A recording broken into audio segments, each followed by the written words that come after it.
ঠিক আছে? হ্যাঁ খুব ঘেমে গেছি, নিজেই ঘামটা মুছে নিব। এর তুই মোচ।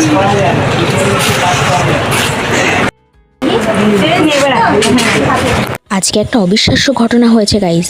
শাইনি আজকে জলের বোতল এনেছে এবং তার সাথে জলও ভরছে। আজকে প্র্যাকটিক্যাল ক্লাস করে নেওয়ার পরে আমরা সবাই মিলে একটু ছবি তুলে নিয়েছিলাম। মেরির শরীরটা এখন একটু মোটামুটি ভালো আছে, তাই আজকে ও কলেজে এসেছিল। তারপরে শাইনি রিলস বানাচ্ছিল। ও কলেজে আসবে আর রিলস বানাবে না, সেটা কখনোই হতে পারে না গাইস। আর ওর রিলস বানানোর টেকনিকটা তোমরা দেখো। লাস্টে তোর ফোনও পড়ে গেছিলো রিলস বানাতে গিয়ে। তারপর আমরা সবাই মিলে চলে গেছিলাম ফুচকা খেতে। তোমাদের এর আগে একবার একটা ভিডিওতে বলেছিলাম এই কাকুটার কথা মনে আছে, যে খুব ভালো ফুচকা বানায়। সেই কাকুটার কাছেই আজকে আবারও গেছিলাম ফুচকা খেতে।